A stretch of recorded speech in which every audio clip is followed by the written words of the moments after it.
This is part 2 or part B of the KhoodeelaarTV campaign, world exclusive diagnosis of Fleet Street.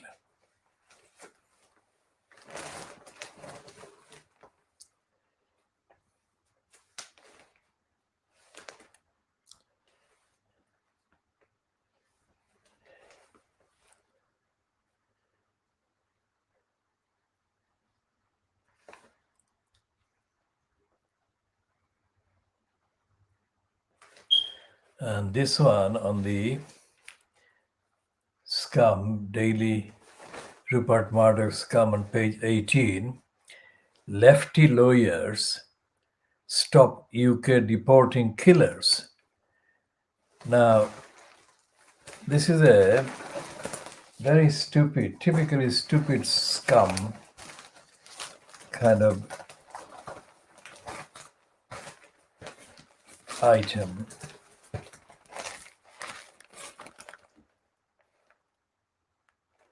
We should read that one.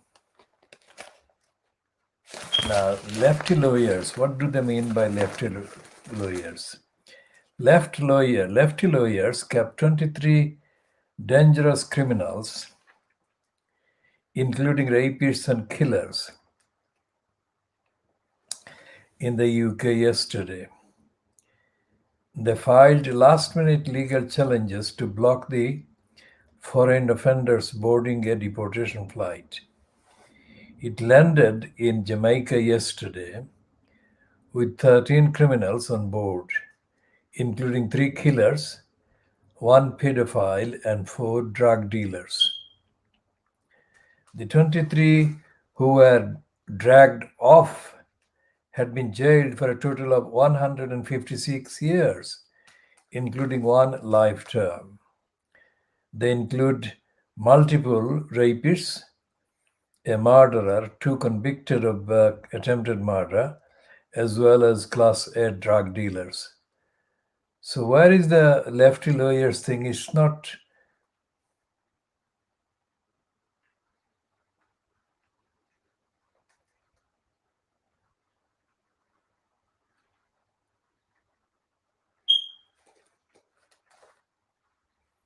They've got a picture of a woman called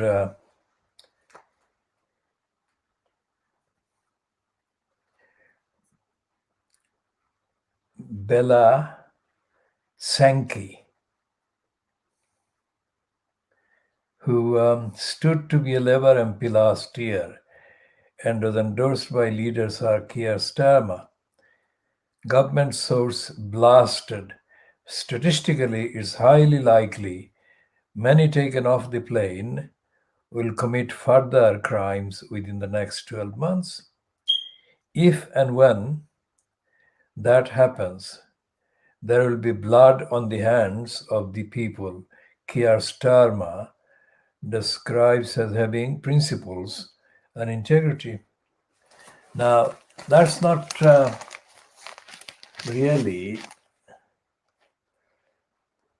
much of a detail, but we shall be looking for the details somewhere else, because Bella Sankey doesn't look like a lefty anything.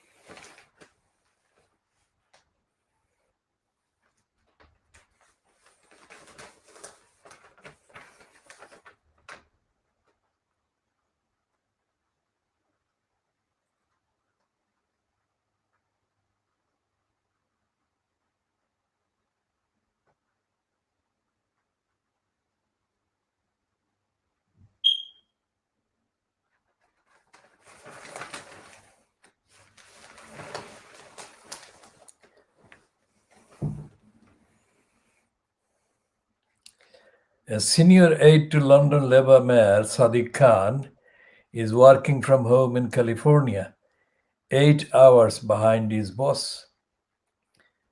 Jack Stena, 33, earns £120,000 a year as Director of Political and Public Affairs.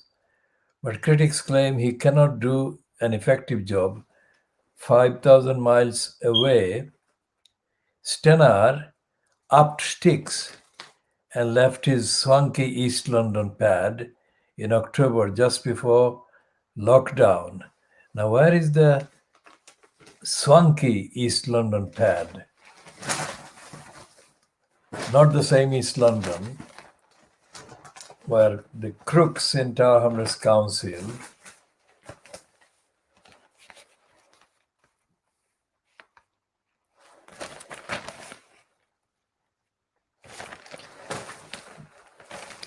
So Sadiq Khan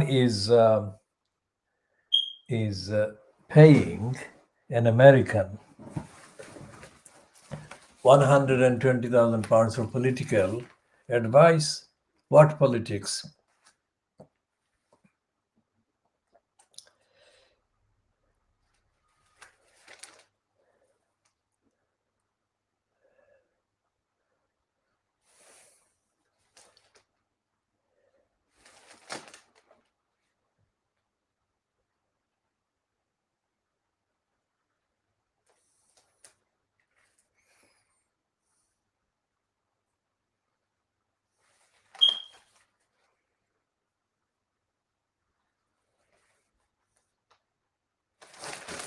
And the Guardian is saying that care home residents to face longer wait for the vaccine.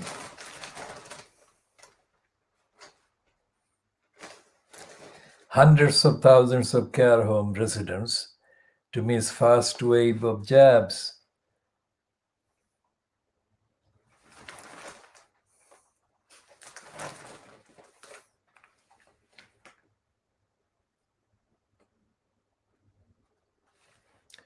And the European Union has condemned the UK's vaccine program as prioritizing speed over confidence.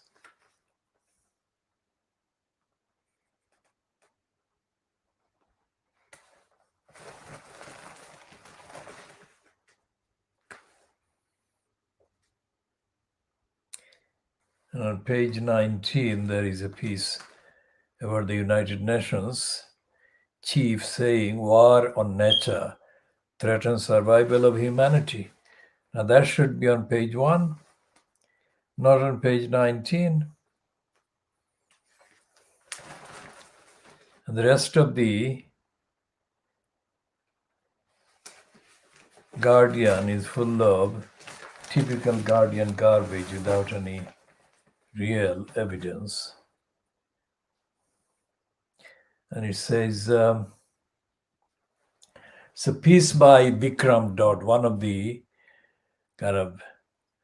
3 known males, Indian males, Hindu males on the Guardian. One is Bikram Dod, and the other one is Rajiv Sayal, and the other one is Aditya Chakraborty.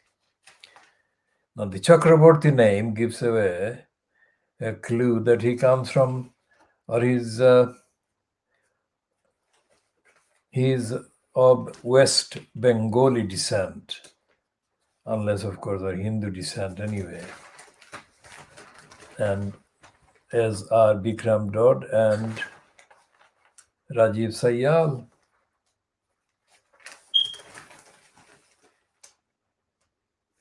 But do they actually, either Sayal or Dodd or Chakraborty, address the Guardian's racism? And would they even care if the Guardian was racistly discriminating against Muslims? And who actually audits the Guardian? It says here that young black males in London are 19 times more likely to be stopped and searched than the general population, a study of official data shows. The tactic, dogged by claims of racial profiling, was concentrated in deprived areas, and the success rate for searches turning up something potentially unlawful had fallen from 2 years ago. The research by University College London's Institute for Global City Policing found. Researchers examined official stop and search detain in detain data in the capital from July to September, when 67,997 stops of either people or vehicle were carried by officers. Of those, 97% were by the Metropolitan Police, with the rest of the City of London and British Transport Police officers. The Met said it was not targeting young black males and only deployed stop and search in high violence and crime areas, taking thousands of weapons a year off the streets. Victor Olisa, a former lead for the Metropolitan Police on stop and search, said the new study revealed profiling, which was shredding confidence in Britain's biggest force. For me, this is clear evidence the Met is targeting young black boys based on stereotypes and not backed by reasonable suspicion, he said.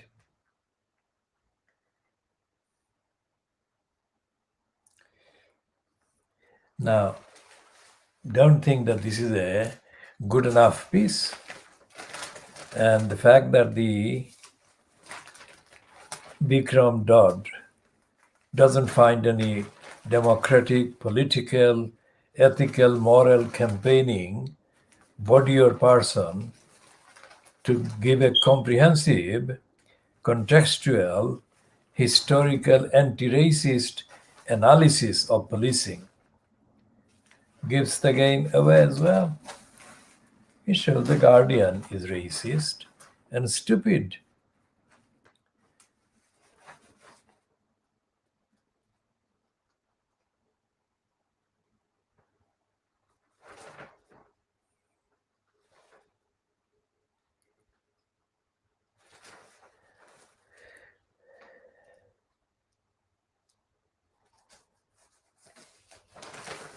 And there is a piece on opinion piece on page 3 of the opinion, Guardian, to Arcadia's fall is a cautionary tale for British capitalism. That's the headline, which is continuing to shield the crook Philip Green.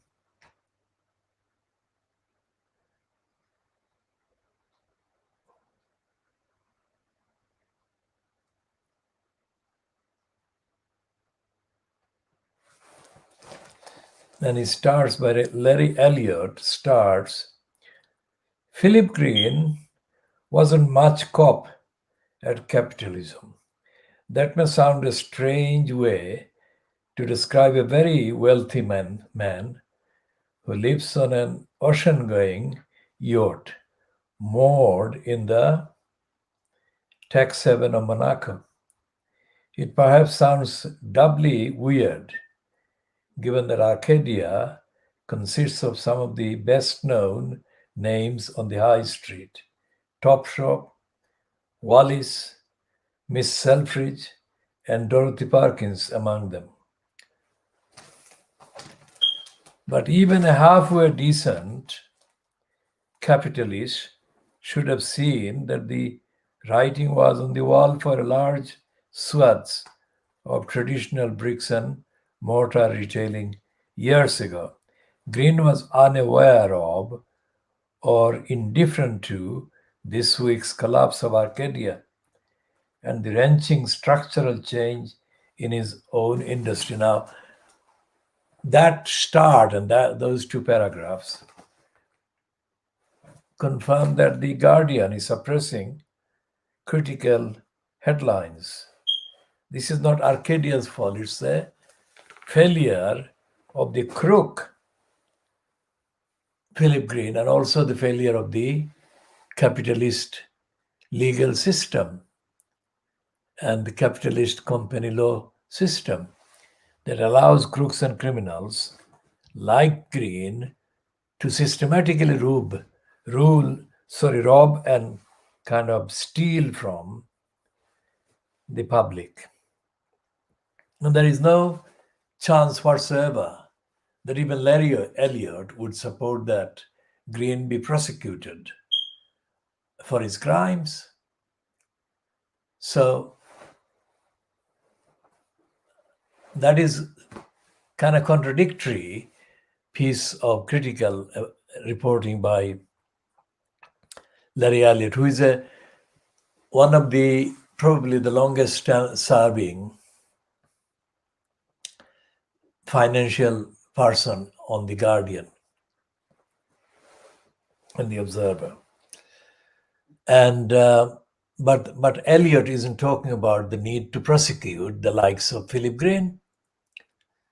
So everything that is going wrong in this society, and everything is going wrong about the kind of capitalist corruption that is the legal system, is being allowed to go on being wrong and going wrong. Fleet Street is not pointing out that that has to be reversed, that has to be stopped and reversed. And the Guardian is the one that is least kind of likely to be the kind of lumbered together with the Murdoch scum as the worst of Fleet Street. And yet the Guardian is not running that piece. It's not calling for Green to be prosecuted. Let's check again.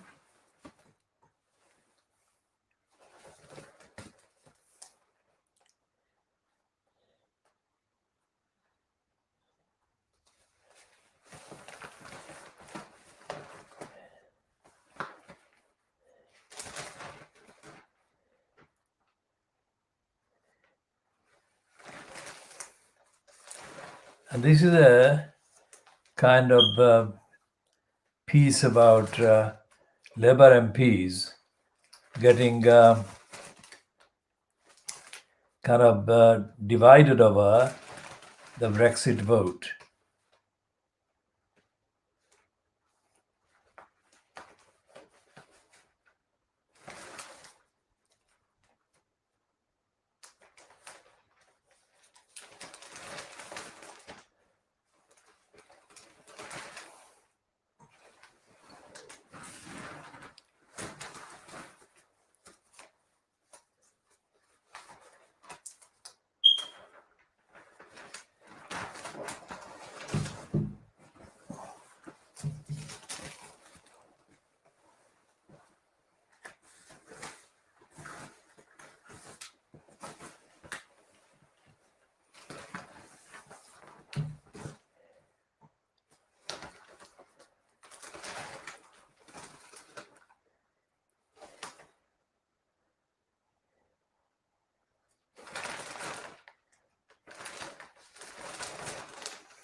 And there is this typical Guardian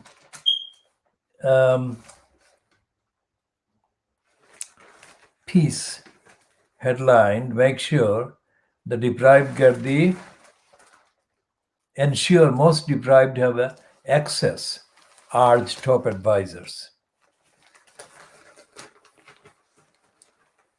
So we're looking again for the Larry Elliott piece about the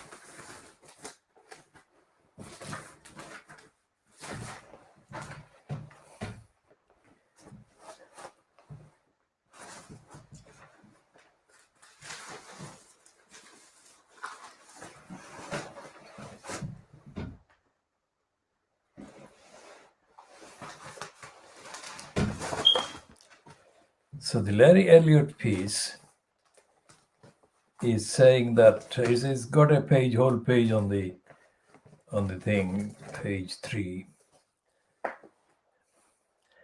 I'm just checking if they've got any reference to the legal system or if there is any call about the change to the impunity given to the crooks like Philip Green.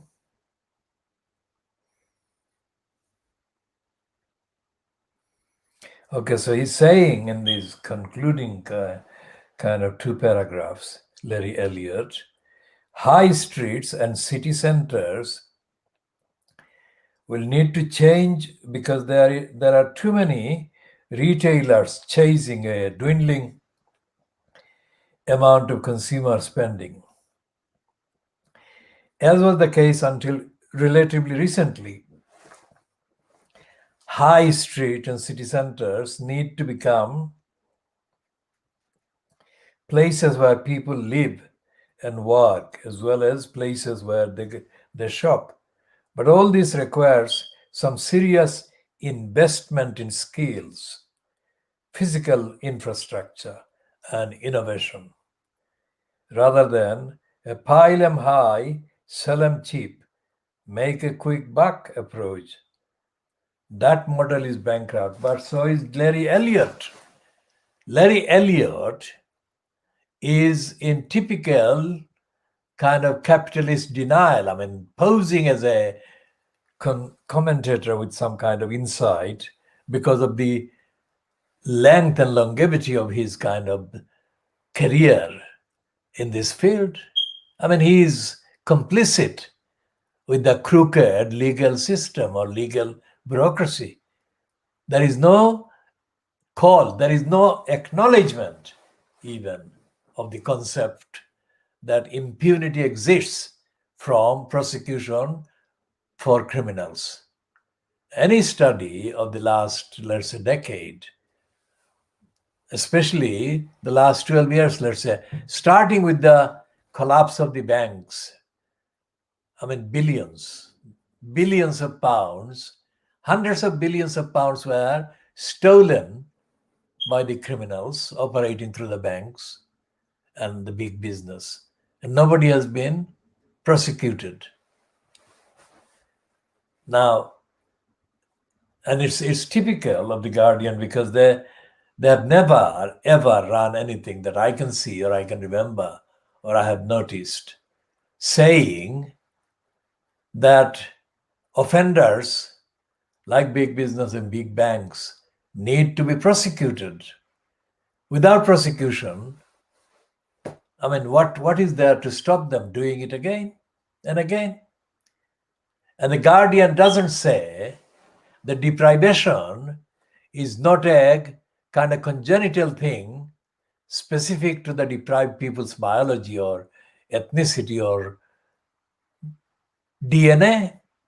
The deprivation is a social and economic kind of robbery of the person's rights that is committed by others, and the others are mainly the local institutions, the central government institutions, and the big business and the agencies that can do that because they've got the impunity.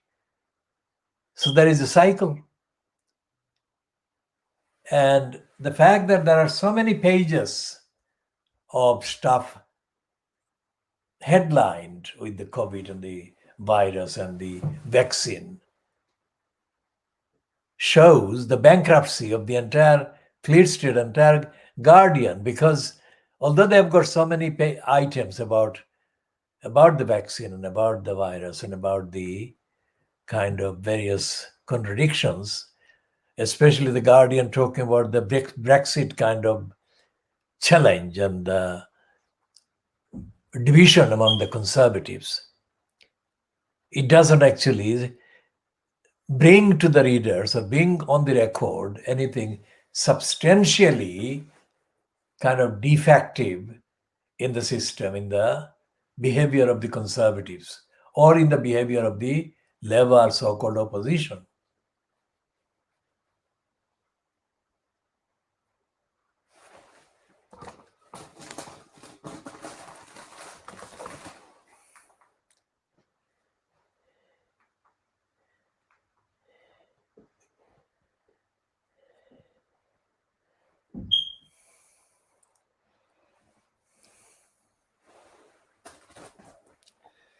So what the Guardian is doing,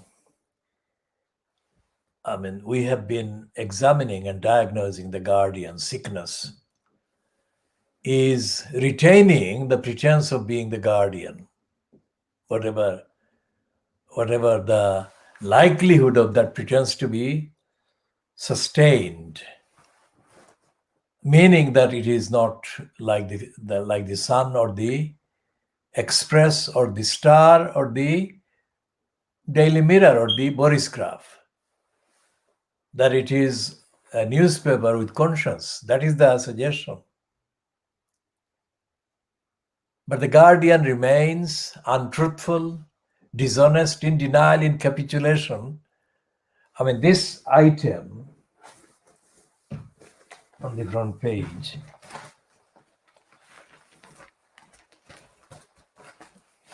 now this item on the front page of the Guardian,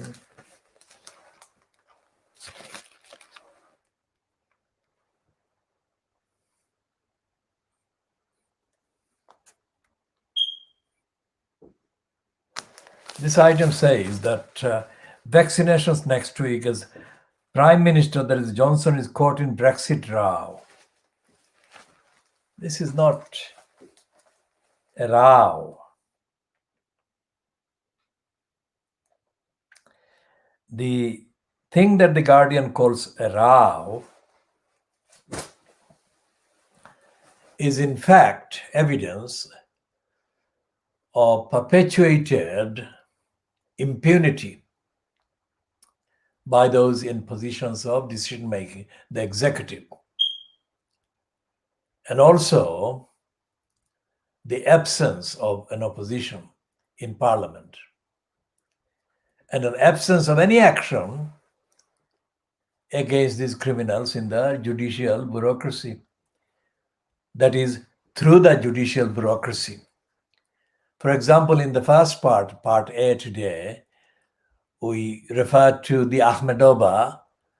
Tatiana Ahmedova's divorce case before the High Court judge, Mrs. Justice Knowles, who has been serially accommodating to this family and the litigation. There is no litigation, no matter how meritorious, objectively speaking, because merit is a word that is corruptly used by the English judicial bureaucracy criminals.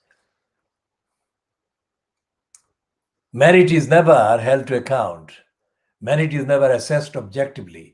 Merit is left to the liars and the creeps and the criminals sitting as judges and abusing their position and giving expression to their propensity to be racist and biased and hostile to particular litigation brought by persons that these judges, so-called, kind of are hostile to. So they say the case has no merit.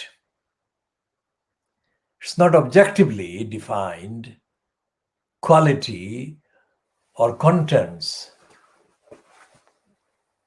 of the particular claim on one side or the other.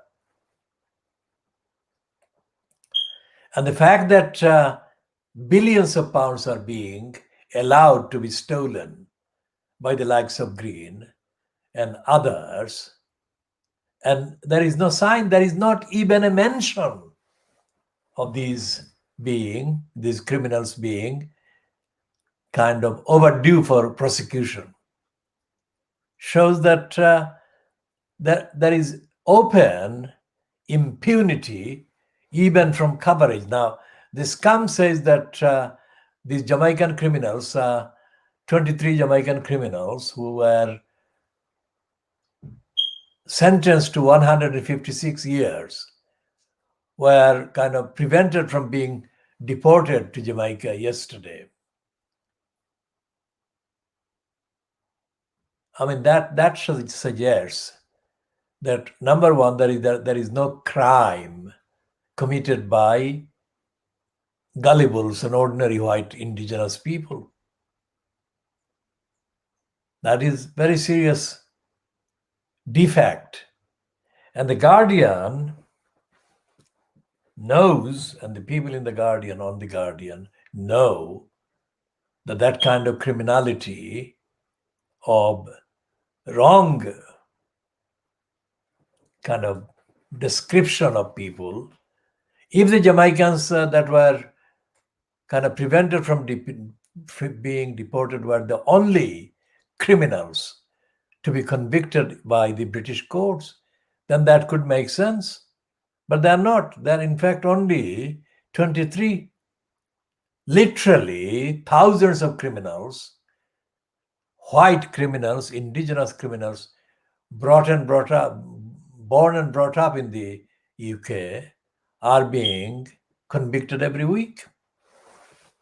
Where are they going to be deported? They're not going to be deported anywhere. And they include murderers, rapists, pedophiles, and all descriptions of vile criminals and offenders. And they're not going to be deported ever. So why is the scum saying that thing about the criminals being prevented from being deported? Not criminals, it's called killers. Lefty lawyers stop UK deporting killers. And there is Bella Sankey, who is pictured as a vile-looking, very hostile-looking face, that image. She looks hateful. And she looks hateful because the Murdoch scum wants the kind of failed Labour Party MP candidate to look vile, because that is the portrait of the person, because they are saying that it's only the lefty lawyer. So she has been photographed as looking as lefty and kind of frightening and unhelpful and hostile. I mean, compare a picture of Priti Patel, who is not pictured in there, but who is the one that is going to benefit from this publicity against the lefty lawyers stopping UK deporting killers to Jamaica.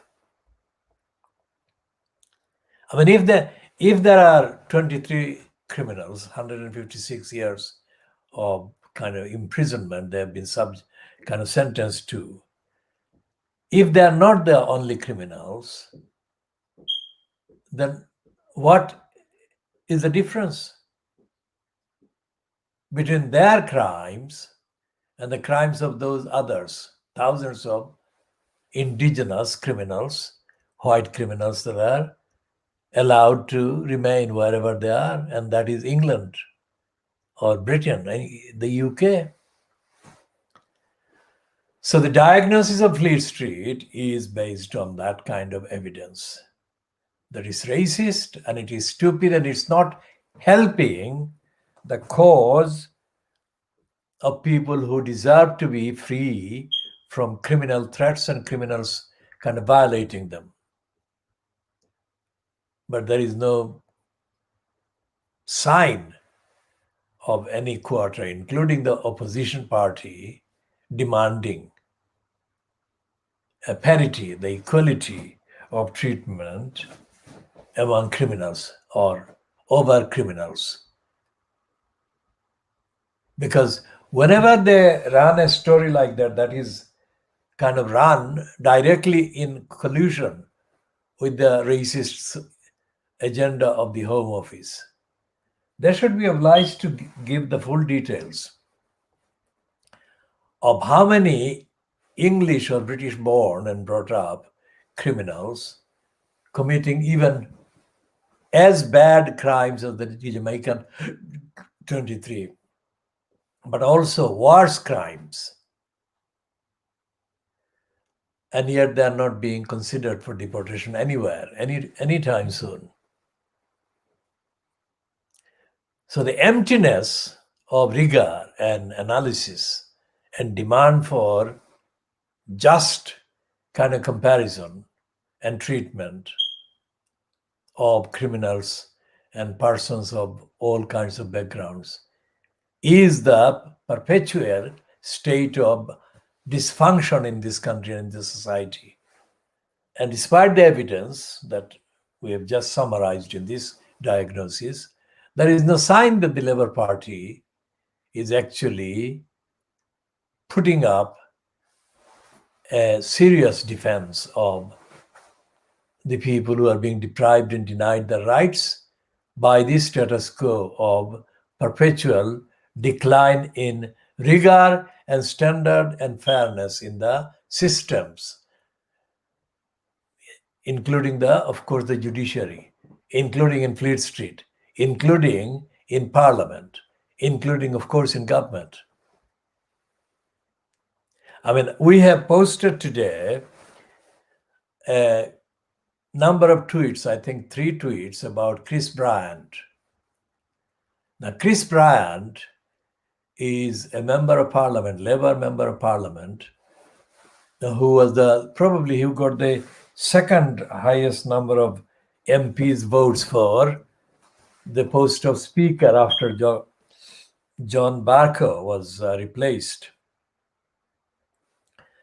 So Chris Bryant kind of fancies himself as a kind of expert on the procedures of the House of Commons, because he keeps referring extensively to various kind of detailed parts of the Erskine May, which is supposed to be the kind of Bible for parliamentary procedure.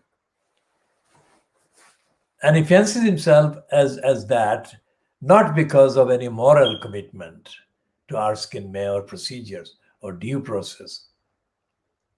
Bryant has discovered that most of his fellow members of Parliament are idiots. They don't read and they don't have any real insight to most issues that they spew about based on briefings and borrowed scripts and kind of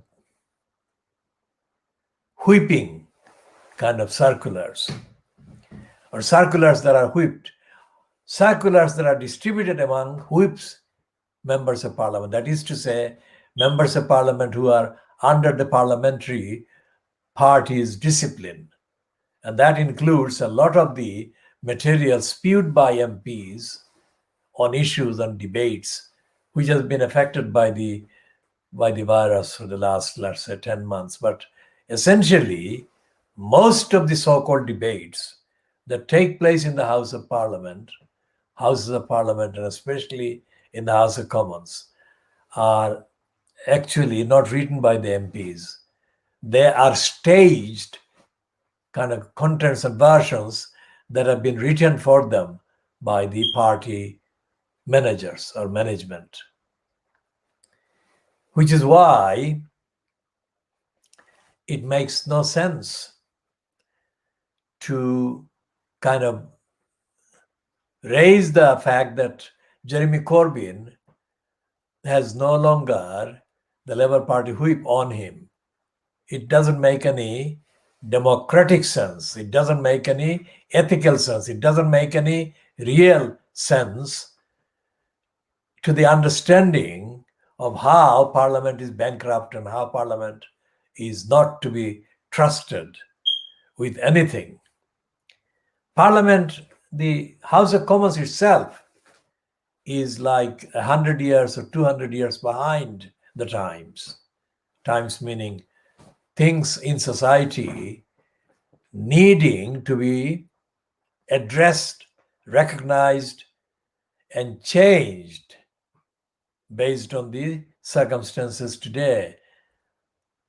And they cannot be done any kind of changes to, if you like, because the parliamentary procedures and Parliament remain completely obsolete, and there is no opposition to this obsolete state. For example, the spin by Rachel Reeves, one of the most corrupt and prejudiced kind of MPs on the Labour side. I mean, she is completely dim-witted.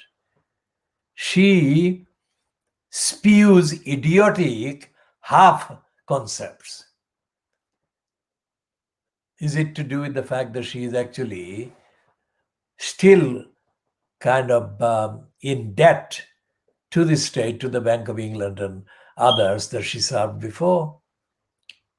It is most certainly to do with that, because she is a careerist, she's a petty-minded, prejudiced, hateful person and a racist who is unfit for the job that she has been given by Starmer.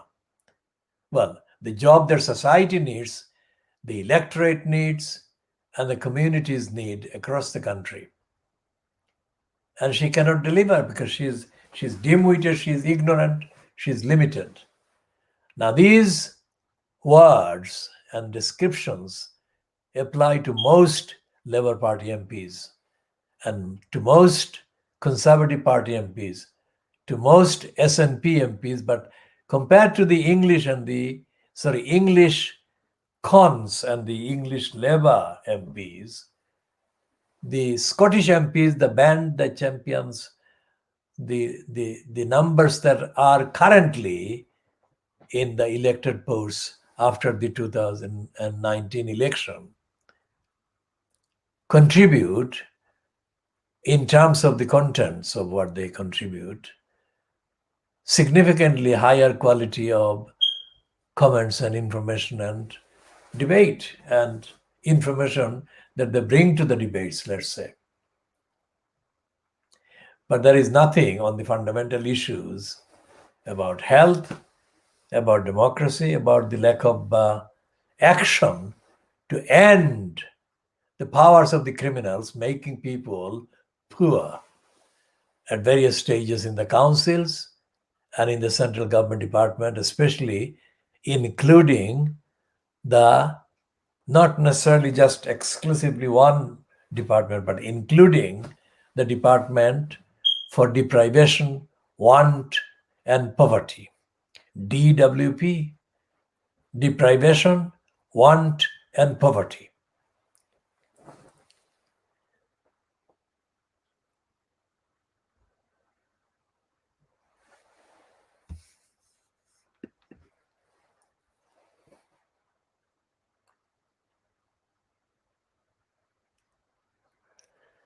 And the reason why the Labour Party lost so many votes up in the north during the 2019 election that Corbyn handed over to Johnson. Not reason, but reasons, more than one reason. That list of reasons include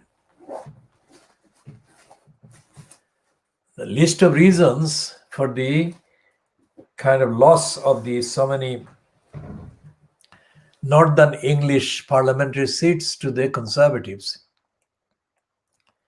include the fact that the Labour Party is misled by the cabal of leaders in place at the time, and also by the corrupt gangs of trade union leaders. Make a distinction between the gangs of trade union leaders and ordinary trade union members. I am not accusing most of the ordinary trade union members of any wrongdoings that are perpetrated by the leaders in place at the time in the House of Commons. Because the connection between the absence of any movement to change the corrupt status quo locally and centrally, government-wise and democracy-wise, if you like, is this complacence that exists right across the Labour Party everywhere, even in places like the London Borough of Tower Hamlets, where the Labour Party is in control in terms of the number of councillors in elected posts in Tower Hamlets. They're all Labour, and there is nothing There is nothing on show about holding them to account, for they are not holding the council executive to account. And there is absolutely no sign that this will change in the near future. The so-called kind of current state that the post of elected mayor will be the subject of a referendum in May 2021. This is a sham because there is no evidence, there is no sign anywhere that there is any debate going on among Labour Party members in Tower Hamlets, let alone among the Labour Party councillors on Tower Hamlets Council.